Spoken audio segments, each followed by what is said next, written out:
tawag dito, may alaga po kasi ako na pet. So parang mas okay sa akin ngayon as being single na dun na muna nagpo-focus yung ano ko. Kay Brian yung linya ngayon. 3 years ago, paano mo kung ang pangungusap mo? Mahal kita kahit at lahat.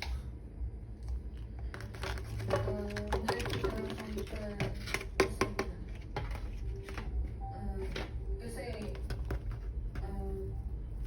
3 years, so 3 taon na yun, marami na tayong pinagdaanan, marami na tayong pagsubok na nilampasan.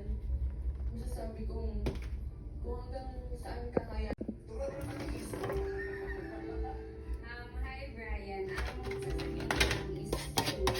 One is kindness, and number two, let go and let go. Lang. Yun lang. Thank you, Kaya.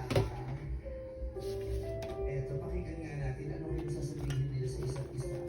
Ang mga ecstasy, Laika at Brian.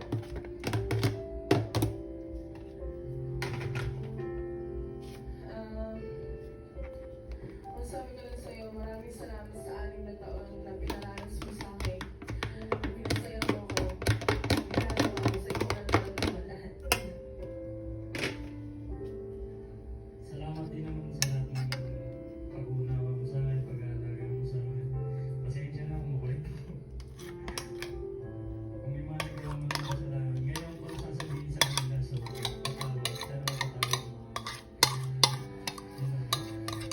Ganda, no? Ingat ka palagi. Sana nag-aaban niya. Proud of you, Brian.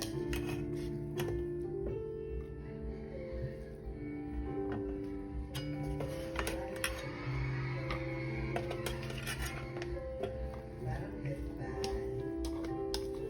Laika, gusto ko sabihin kay Tala. Gusto ko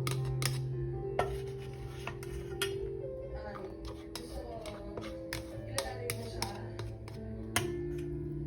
bilang sa pangalan, kilalanin mo siya kung ano yung ugali niya. Mapagmahal siya tao, sana maging maganda at maayos yung magiging pagkakaibigan niya at simula. Yun lang. Thank you, Laika. Tala. Sabihan ko na si Brian.